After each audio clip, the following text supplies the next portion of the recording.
Azuero, en Los Santos. La pregunta es la siguiente: ¿qué proceso de reciclaje diferente a la incineración podemos aplicarle a los desechos hospitalarios en países como el nuestro, en donde no contamos con el recurso monetario suficiente para adquirir un equipo costoso? Muchas gracias.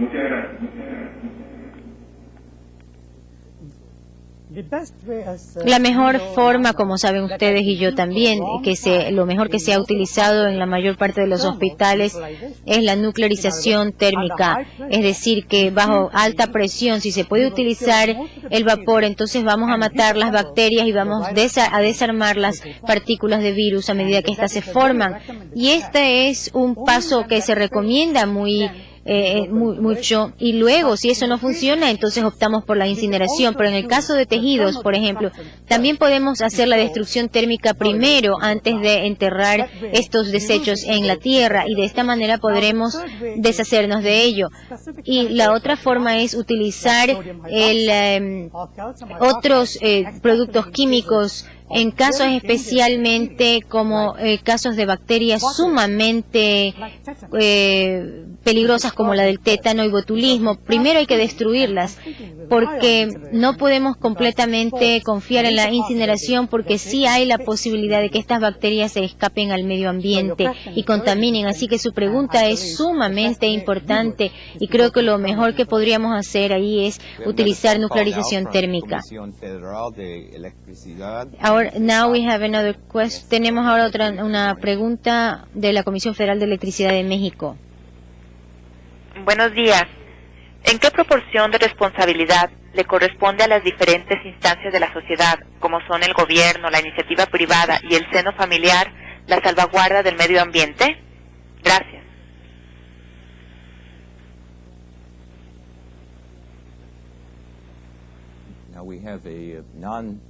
Ahora tenemos una pregunta que no es técnica, que es bastante difícil de responder.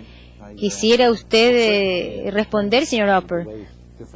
Ciertamente depende de la estructura de las sociedades. En muchos países se ha tomado se ha adoptado la postura de que el que contamina es el que es responsable y que debe limpiar sus propios desperdicios.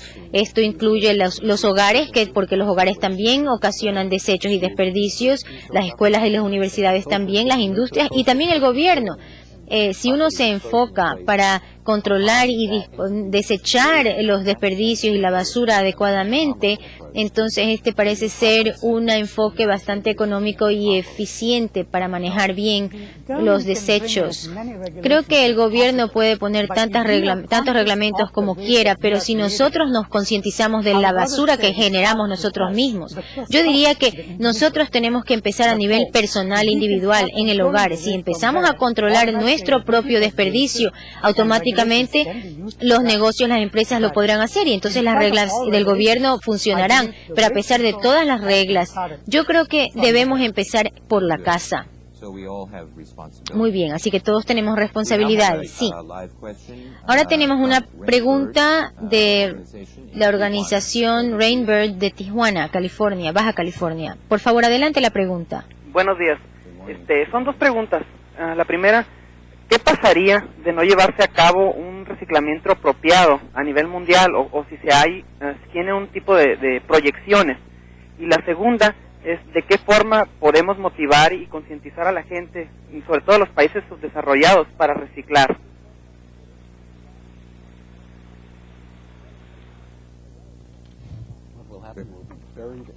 ¿Qué es lo que nos pasaría? Es que nos enterraríamos en basura. Sí, el señor Oper dice, si ustedes no se encargan de este asunto inmediatamente, vamos a terminar enterrados en basura, y esto estamos viéndolo en los países del tercer mundo, en particular en Singapur, Malasia y Tailandia. Se han vuelto tan conscientes de la basura y de la contaminación del aire que el gobierno está cada vez exagerando los reglamentos, sino que además también las está aplicando, las está haciendo cumplir. Cuando, por ejemplo, viene el barco Queen Elizabeth II, descubrieron que él estaba ya contaminando el ambiente antes de entrar al puerto, y entonces el gobierno de Singapur confiscó el barco, y a pesar de que Inglaterra protestó y todo, ellos dijeron, si no corrigen el problema, nosotros no le damos el barco, y tuvieron éxito y se rectificó el problema del barco que estaba contaminando. Así que nuestros administradores también tienen que responsabilizarse y concientizarse. Si Singapur lo puede hacer, ¿por qué no lo pueden hacer los países de Sudamérica, verdad? ¿Y cuáles son los mecanismos globales que tenemos disponibles para poder hacer un control y para poder lograr que estos países que no están realizando esto lo hagan? Muy bien, ayer yo vi algo muy interesante donde también las Naciones Unidas estaban pensando establecer un impuesto a las aerolíneas y a los barcos, a las líneas navieras, para que estos se puedan, de los distintos países miembros, para que ellos también se puedan financiar. Y yo creo que lo que decía el señor Oper es que las reglamentaciones de la ISO 14000 van a aplicarse y simplemente para poder sobrevivir en esta tierra, en el planeta, y esto ayudará a controlar a nivel global todo el manejo de desechos, y esto es lo que han hecho las Naciones Unidas, que están tratando de implementar. Esta próxima llamada nos llega del Instituto Tecnológico de Celaya. Por favor, adelante con su pregunta. Sí, buenos días, del Tecnológico de Celaya. La pregunta es la siguiente: ¿qué tratamiento se le puede dar a los bifenilos policlorados diferente a la incineración? Gracias.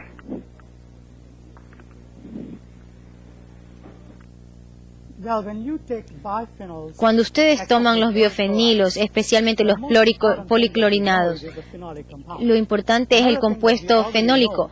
Y otra cosa que ya sabemos es que si lo tratamos de descomponer de alguna manera, vamos a obtener otros compuestos clorinados que pueden ser incluso más peligrosos que los biofenoles, que los PCB.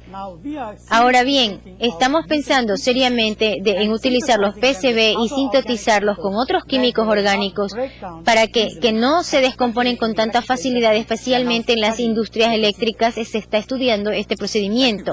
Muchas gracias por sus preguntas, y ahora tendremos otra oportunidad después del segundo módulo al que vamos a proceder ahora, en el cual el señor Oper explicará el desarrollo de políticas y las tendencias de reglamentos que hay en el área de manejo de desechos, incluyendo las normas ISO 14000.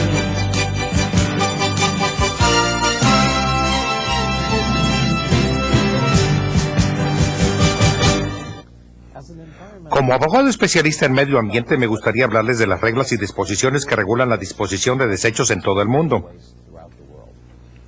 El problema es que existen muy pocas de ellas a nivel internacional. Fueron algunos tratados o convenios, tales como la Convención de Basel, la cual está todavía por ratificarse en varios países, incluyendo los Estados Unidos. La mayoría de las disposiciones que existen son específicas y con orientación nacional. Algunos países, como Estados Unidos y México, tienen leyes bastante elaboradas y esquemas de regulación que gobiernan cómo deben de manejarse los desechos. Otras naciones tienen legislación muy limitada en este ramo.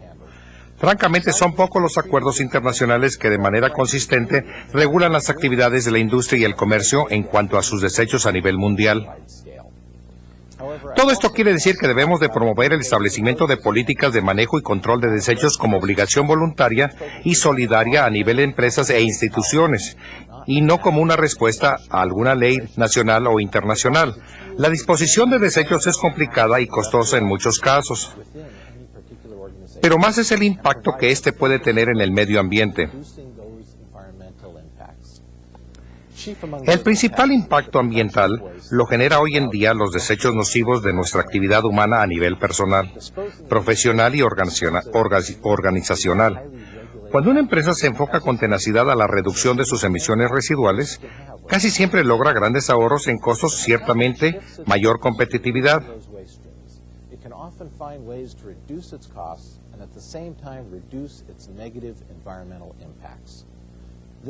Este es el mensaje innovador detrás del llamado sistema ISO 14000, propuesto por la Organización Internacional de Estandarización, la cual promovió también la serie ISO 9000 de estándares de calidad. Este nuevo sistema de estándares busca reducir la contaminación manejando los desechos con efectividad, a la vez que representa una potencia en un estándar internacional común para organizaciones e instituciones de todo el mundo. Desde el punto de vista legal, los estándares ISO 14000 representan una evolución muy original de lo que se pudiera llamar política ambiental internacional. Así como muchos países se han orientado hacia el enfoque de regular el medio ambiente desde una perspectiva de mandar y controlar dentro de sus fronteras, así también las políticas y leyes internacionales habían emanado de la ejecución de tratados y primordialmente regulaban las actividades de los países miembros.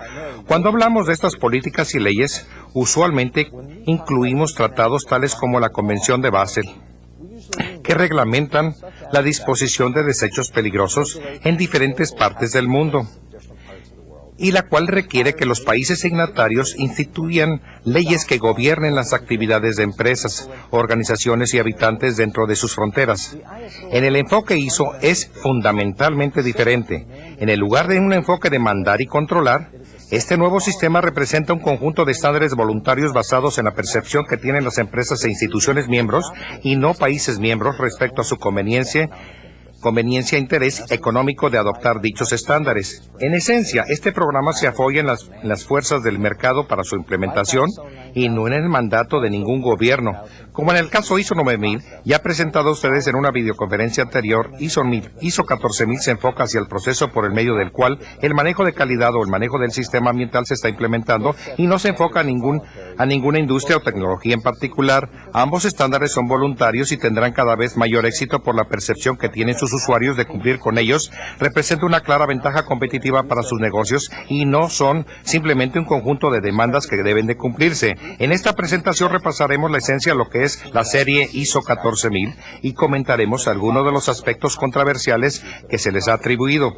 Pero en el fondo de todo esto está el propósito de que el manejo apropiado de los recursos ambientales en una organización siempre tenderá a reducir los desechos en volumen y peligrosidad, generando una mayor comprensión de los beneficios que tiene el esfuerzo de evaluar el impacto ambiental de nuestras actividades. Daremos ahora un repaso de los elementos básicos del documento guía ISO 14000. Let's take a quick stroll through the ISO 14000 guidance document to get a sense of how it accomplishes these goals. La guía ISO 14000 se basa en trabajo que se ha realizado en diversos países. Ese trabajo comenzó con el desarrollo del estándar británico 7750, el cual fue el primero que se enfocó hacia la implementación de un sistema de manejo de recursos ambientales. Este fue el antecesor del estándar de la Unión Europea denominado EMAS, Eco Management and Audit Scheme. Este fue el primer estándar aceptado en toda Europa para promover sistemas de manejo ambiental. Y es reconocido por haber generado la creación del Comité 207. Grupo de la organización ISO que en 1993 desarrolló el llamado Estándar de Manejo Ambiental Global. Este comité tomó como tarea suya la promoción de un enfoque común para el manejo de recursos ambientales, similar al que generalmente se ha utilizado para la serie ISO 9000. La idea era que la adopción de estándares internacionales facilitaría el comercio transfronteras y reduciría barreras arancelarias, mejorando a la vez la capacidad de las empresas para medir su desempeño y documentar sus logros en cuanto al manejo de sus recursos ambientales. El tema central, por lo tanto, de la guía ISO 14000 es el saber entender lo que es su sistema de manejo ambiental y cómo se puede implementar en su organización. El documento mismo establece que fue diseñado para ayudar a la implementación al mejoramiento de sus estrategias de manejo ambiental, en congruencia con la noción del desarrollo sostenible, importante concepto promovido por la Conferencia Mundial de Naciones Unidas sobre el Medio Ambiente en Río de Janeiro y que se aprobó la llamada Agenda 21. El documento ISO 14000 dice, un sistema de manejo ambiental da orden y consistencia a los esfuerzos organizacionales de atención al medio ambiente, asignando recursos y responsabilidades y aplicando evaluaciones permanentes de prácticas, procedimientos y procesos. Uno de los temas detrás de la implementación de un sistema de manejo ambiental es, nuevamente, el concepto de mejoramiento continuo y monitoreo de procedimientos. El documento guía describe los componentes del sistema de manejo ambiental. enfatizando desde el inicio la necesidad de que el nivel directivo de la organización defina su política ambiental. Este es, de hecho, el principio del documento guía.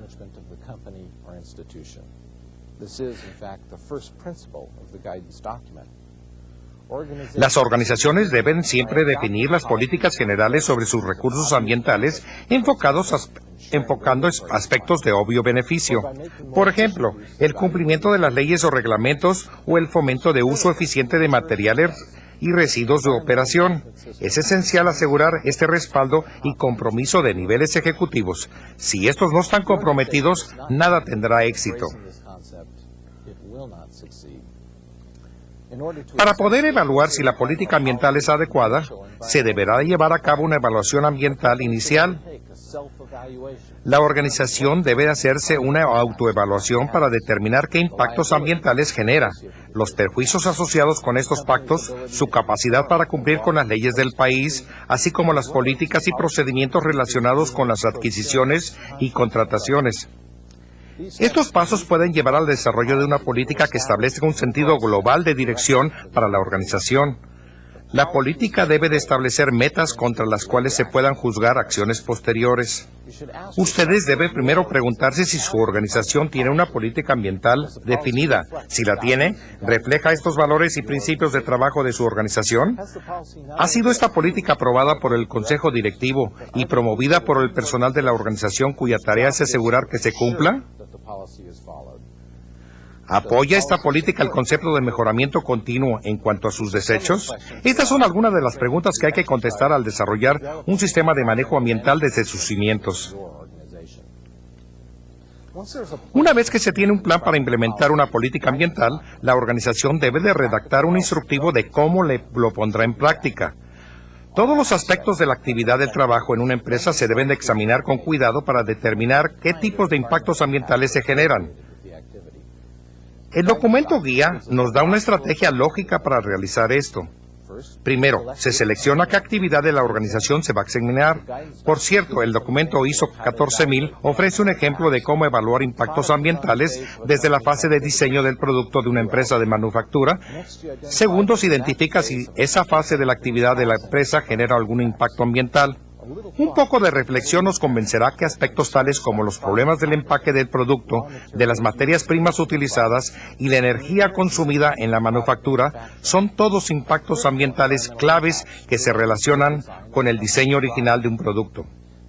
Habiendo analizado el producto o servicio y sus impactos potenciales, tendrá usted que evaluar el significado de esos impactos estudiando su alcance, severidad, probabilidad de ocurrencia y permanencia o temporalidad. Enseguida debemos comparar este análisis con una evaluación del proceso integral de su negocio para determinar qué tan difícil podría ser modificar estos impactos ambientales, el costo de hacerlo, el efecto que esto tendría en otras actividades de la organización y las preocupaciones que pudieran haber expresado algunos asesores externos. Un repaso cuidadoso y metódico de todas las actividades de la organización le revelarán una serie de lugares en donde ciertas preocupaciones ambientales pudieran atenderse sin salirse de las prácticas comunes en su negocio.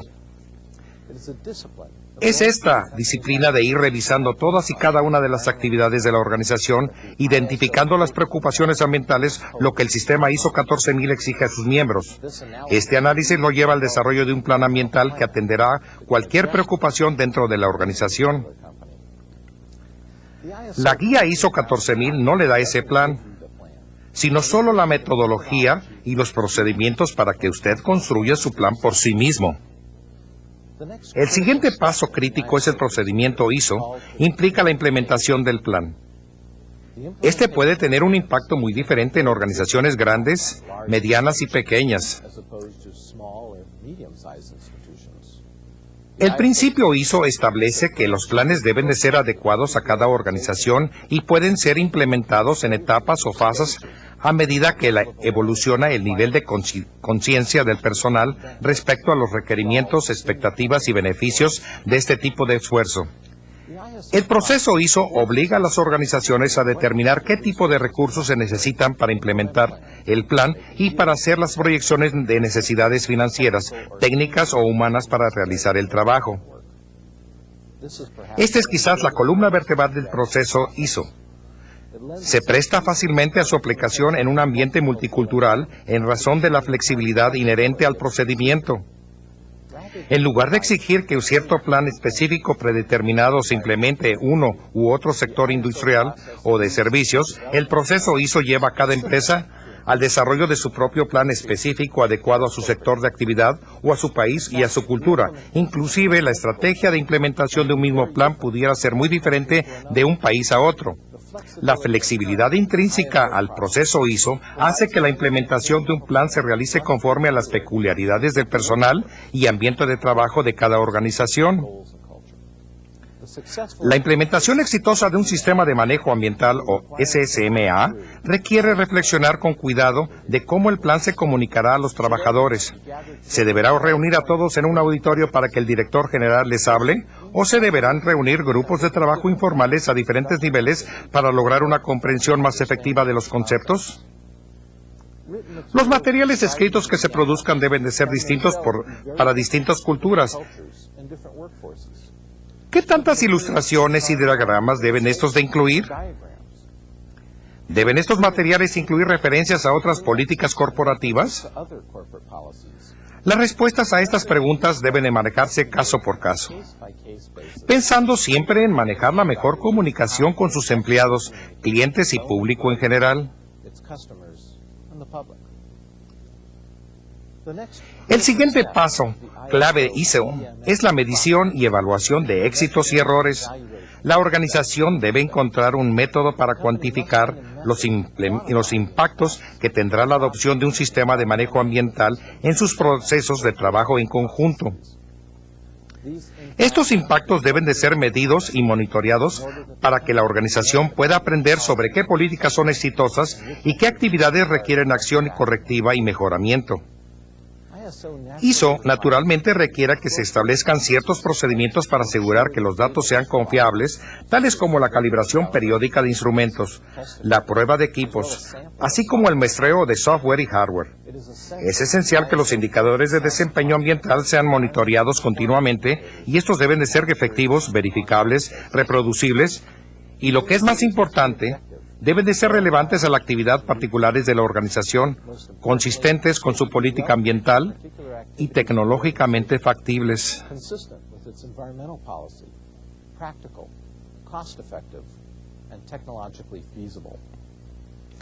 Todo esto le genera una mayor comprensión de las acciones que deberán tomarse, consistentes con la evaluación gerencial que se haga sobre el monitoreo y la información técnica. Esto completa el ciclo que exige el documento guía ISO 14000. Comienza con el desarrollo de un compromiso de nivel directivo, traducido en una política definida, seguido por la planeación necesaria para implementar dicha política, de manera tal que se cumpla con los requerimientos legales y los impactos ambientales. Luego, la implementación de la política misma congruente con las expectativas y metas del personal de trabajo de la organización, junto con la activación de un proceso para monitorear y reportar resultados para el ciclo completo se puede ajustar constantemente a través de mejoras marginales continuas. Esto es el resumen, lo que ISO 14000 propone que realicen las organizaciones que aceptan adoptar este programa. Existen en este momento varios comités que continúan trabajando en el desarrollo de diversos elementos que eventualmente serán una serie ISO 14000 más integral. Lo que hemos presentado son las propuestas ya recomendadas formalmente por el Comité Técnico 207. Este enfoque sistemático hacia la administración ambiental está siendo apoyado actualmente por el trabajo de otros subcomités. Además de la guía ISO 14000, existen ya otros dos documentos, el ISO 14010 y el ISO 14011, que ofrecerán una orientación más específica respecto a las herramientas de evaluación y auditoría. ISO 14010 se enfoca hacia los principios generales de auditoría ambiental, mientras que el 14011 explicará cómo realizar las auditorías específicas de sistemas de administración ambiental. Según se describe en el documento anterior, los criterios de evaluación de desempeño exigen llevar un inventario de los impactos ambientales de la organización para identificar qué indicadores existen para monitorear y medir las mejoras. Este elemento involucra factores tan cuantitativos como cualitativos. Por ejemplo, el evaluar que también funciona un sistema de administración es en sí un juicio cualitativo. Sin embargo, la guía de auditoría ambiental es casi toda cuantitativa. Involucra la recolección periódica de datos para determinar el éxito de la administración ambiental de la organización. En este ejercicio, el auditor no hace evaluaciones subjetivas de desempeño, sino que trabaja con resultados cuantitativos y los reporta a sus directivos. Además del trabajo del subcomité ISO 14000 respecto a la evaluación de desempeño y auditoría, también se están analizando otros elementos de apoyo relacionados con los productos y servicios mismos, como por ejemplo ciertos guías sobre etiquetación ambiental, la cual se ha convertido en un tema muy importante en la Unión Europea y llamado análisis de ciclo de vida. Australia es el coordinador del subcomité 3 sobre etiquetación. El resultado del trabajo de este grupo tendrá un impacto muy significativo en la forma en la que las organizaciones competitivas diseñarán y comercializarán sus productos y servicios. Por supuesto, este subcomité no solo está enfocado hacia formatos de etiquetación, sino también hacia el establecimiento de estándares para los mensajes de calidad ambiental que anuncian en la presentación de los productos. Por ejemplo, cierto tipo de etiquetación incluye un análisis detallado de todos los atributos de un producto y comunica al consumidor a través de algún tipo de signo o símbolo que el producto es amigable ambientalmente. Estos signos y símbolos no serán disponibles a aquellas organizaciones que no estén dentro del régimen ISO. El documento guía también indicará qué leyendas e inserciones deben de los fabricantes incluir en relación con ciertos aspectos ambientales, como por ejemplo si el producto es reciclable. Los consumidores deberán saber el significado de dicho término si es presentado con el símbolo del registro ISO 14000. También se está examinando otro tipo de etiquetación que pudiera compararse con una versión ambiental de lo que conocemos ahora como la etiqueta de información nutricional. Se está desarrollando estándares ISO para diferentes etiquetas que indiquen ciertos impactos ambientales asociados con cada producto o servicio. Dada la importancia de la presentación comercial y etiqueta de los productos en el mercado mundial, este asunto se ha vuelto muy controvertido. Está claro, por ejemplo, que aunque el mejoramiento del desempeño ambiental pudiera ser el resultado de ciertas estrategias de etiquetación, esto no siempre es el objetivo principal. Algunas reglas de etiquetación están diseñadas simplemente para comunicar cierta información a los consumidores. Todos estos son asuntos que todavía están en discusión. Otro controversial subcomité está en la actualidad enfrascado en el análisis del impacto de los ciclos de vida de nuestros productos. Francia y Alemania tienen la posición de liderazgo en el subcomité 5 encargado de este tema. Esta es una de las áreas que mayor impacto tendrá nuestros negocios al futuro. El concepto que se está manejando es que una organización debe de tomar en cuenta los atributos ambientales del ciclo de vida completo de sus productos o servicios, desde la adquisición de las materias primas hasta la disposición final del producto. Esta evaluación del ciclo de vida involucra la identificación de todos los efectos ambientales asociados con la adquisición de materias primas, manufactura, uso y disposición del producto y los desechos del proceso de manufactura. Evaluando el significado relativo de todos estos impactos, este enfoque está ya siendo promovido en la Unión Europea y en Estados Unidos. La Agencia de Protección Ambiental EPA del Gobierno Federal en Washington está considerando la aplicación de este concepto de evaluación de ciclo de vida llamado iniciativas de sentido común. El documento guía ISO 14000 no requiere propiamente implementar evaluaciones de ciclo de vida todavía, pero estas serán incorporando al contexto de reglamentación gubernamental a medida que nuestros países se vayan convenciendo de las bondades de este concepto. Es todo un reto desarrollar una buena metodología de evaluación de ciclo de vida que sea correctamente y relevante ambientalmente. La aplicación de esta metodología al mundo de los negocios o al ambiente institucional de trabajo del gobierno es ya otro tema de reflexión y controversia, pero todos esperamos que el estándar de evaluación de ciclo de vida se convierta tarde que temprano en una poderosa fuerza para la integración de todos los aspectos ambientales potencialmente sensibles en la operación de cualquier empresa. Y esto en sí producirá grandes cantidades de información respecto a los riesgos ambientales de diversos tipos de programación. El cómo se utilizará esta información y las conclusiones de causa-efecto sigue siendo ahora un tema controvertido.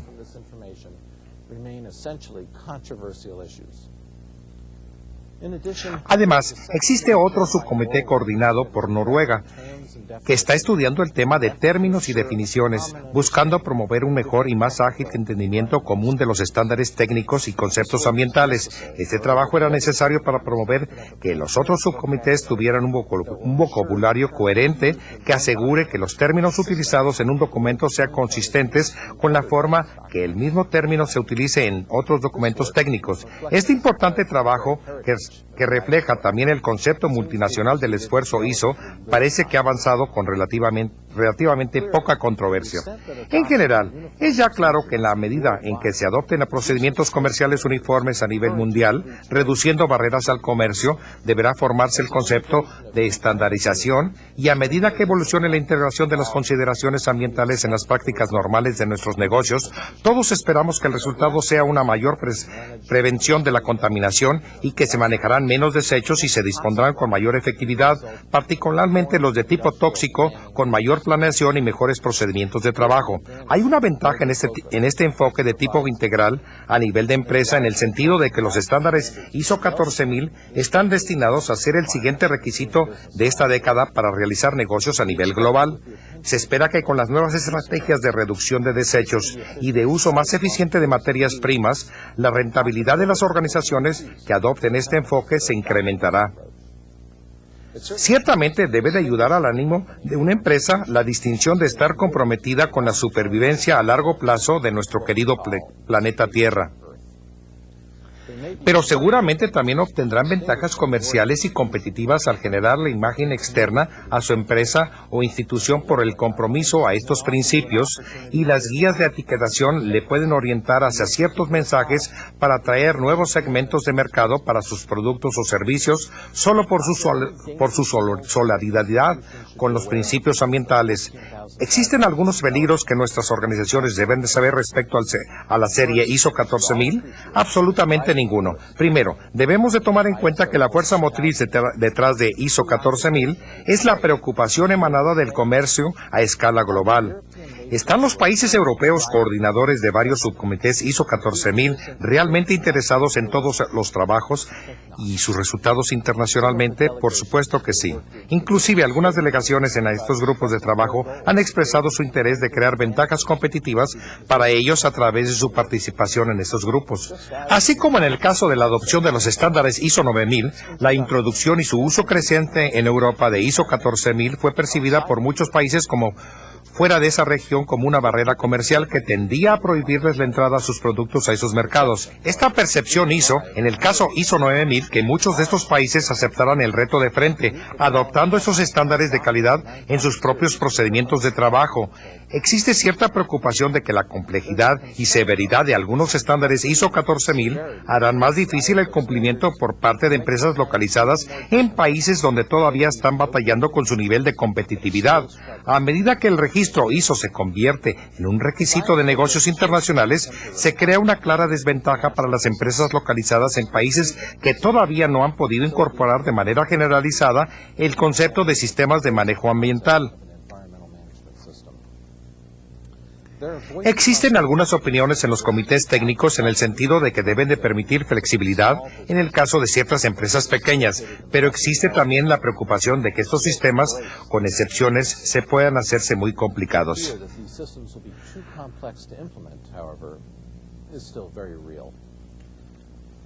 A nivel global, se ha ventilado la pregunta sobre la relación entre la iniciativa ISO 14000 y la recientemente firmada Ronda de Uruguay del GATT. El nuevo GATT establece cláusulas relativas a las barreras técnicas al comercio que indican una clara preferencia de fomentar estándares internacionales y no estándares nacionales o regionales. Pero todavía no existe un entendimiento claro respecto a si estas barreras técnicas contra el comercio se aplican también a estándares orientados a los procesos y no a los productos, como es en el caso de los sistemas de administración ambiental ISO 14000. Este asunto fue muy importante en una reciente disputa ante el GATT generada por las leyes de Estados Unidos relativas a la pesca de atún, de la cual resultó que dicha ley sobre el atún era una barrera de comercio a su orientación hacia los métodos de producción o de proceso. Todavía no queda claro cómo serán aceptados los estándares ISO para la nueva Organización Mundial de Comercio.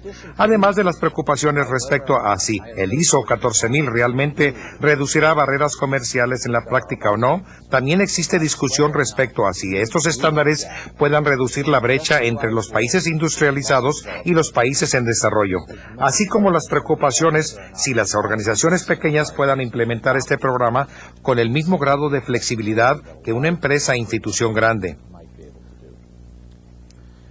También hay algo de crítica respecto que si el ISO 14000 está promoviendo estándares que conceptualmente están ya trazados técnicamente, como en el debate sobre el Tratado de Libre Comercio de Norteamérica y de otros tratados similares en el continente americano, muchas de estas preocupaciones reflejan que las actitudes de quienes se generan, así como la pregunta de que si usted ve el vaso de agua mitad lleno o mitad vacío, cuando ambos son obviamente ciertos, también debemos preguntarnos si a nosotros mismos si la resistencia a la adopción ISO 14000 por parte de algunas organizaciones es solo reflejo de actitudes que deben de ya cambiar si de veras queremos sobrevivir en los mercados globales del mañana. Estas nuevas actitudes comienzan a verse ya en dependencias tradicionales del gobierno reguladoras del medio ambiente. Por ejemplo, en los Estados Unidos, el EPA inicialmente aprobó la noción del cumplimiento voluntario de las empresas de reducción de polución y reducción de desechos a través de la introducción de un plan denominado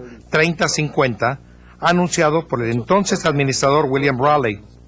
Este fue un programa en el que las empresas voluntariamente acordaron reducir sus emisiones y desechos residuales en un 30% bajo ciertas circunstancias. Este esfuerzo logró ser un éxito generalizado en el sentido de que muchas empresas con visión futurista voluntariamente aceptaron implementar programas diseñados para reducir sus desechos. Desafortunadamente, este programa realmente no ofreció ninguna guía de cómo debían las empresas cumplir con esa meta y solo daba un incentivo para que estos la intentaran. El actual administrador Brower del EPA también apoya este enfoque de participación voluntaria en la reducción de desechos y programas de prevención de contaminación. Ya hemos hablado brevemente de algunos de los pasos que han sido denominados las iniciativas de sentido común de Brower. Estos son programas incrementales, todos diseñados para crear incentivos y recompensas para las organizaciones que voluntariamente reducen la contaminación desde la primera fase de su proceso de manufactura o entrega de servicios. Estas iniciativas no se limitan a los Estados Unidos. Por ejemplo, en México, la nueva Dependencia Nacional del Medio Ambiente, Semarnat, recientemente adoptó un programa de auditorías ambientales voluntarias con la misma meta de prevención de contaminación. Esta tendencia ya visible en otros países latinoamericanos y del Pacífico. ISO 14000 representa un esfuerzo global de muchas empresas basadas en las tendencias del mercado internacional. En conclusión, quisiera dejarlos con un par de reflexiones sobre el sistema ISO 14000. Primeramente, es ya claro que estos estándares eventualmente condicionarán la forma de hacer negocios en cualquier parte del mundo, así como el ISO 9000 se ha convertido en una exigencia para vendedores a nivel mundial. También se puede esperar que la misma evolución del sistema ISO 14000. Estos estándares ambientales claramente afectarán todos los aspectos de la forma en que actualmente trabajamos nuestros negocios, desde el diseño inicial de nuestro producto o preparación inicial de su servicio, hasta su entrega y exposición. Estas guías intentan cubrir la vida total del desarrollo de una actividad productiva, forzando a la organización a reconocer y entender los impactos ambientales de su actividad. Además, estos estándares seguramente se van a convertir en puntos de referencia comparativa o benchmarking a nivel regional o nacional. Hemos visto cómo muchos países han adoptado los estándares ISO 9000 solo como niveles mínimos de calidad, y esto va a suceder con el ISO 14000. Esto mejorará la relación entre empresas y dependencias nacionales reguladoras del medio ambiente, facilitando la labor de monitorear y exigir medidas correctivas a través de guías bien establecidas o de reconocer el esfuerzo que éstas están realizando con su sistema de administración de recursos ambientales. Todos nosotros podemos todavía influenciar la integración de los documentos ISO 14000, pues las guías técnicas están aún en desarrollo. Recientemente, una delegación de Estados Unidos interesada en opinar sobre ciertos elementos incluidos en los actuales documentos guías logró influenciar ciertos conceptos de estandarización ambiental. Varios países están integrando delegaciones para dialogar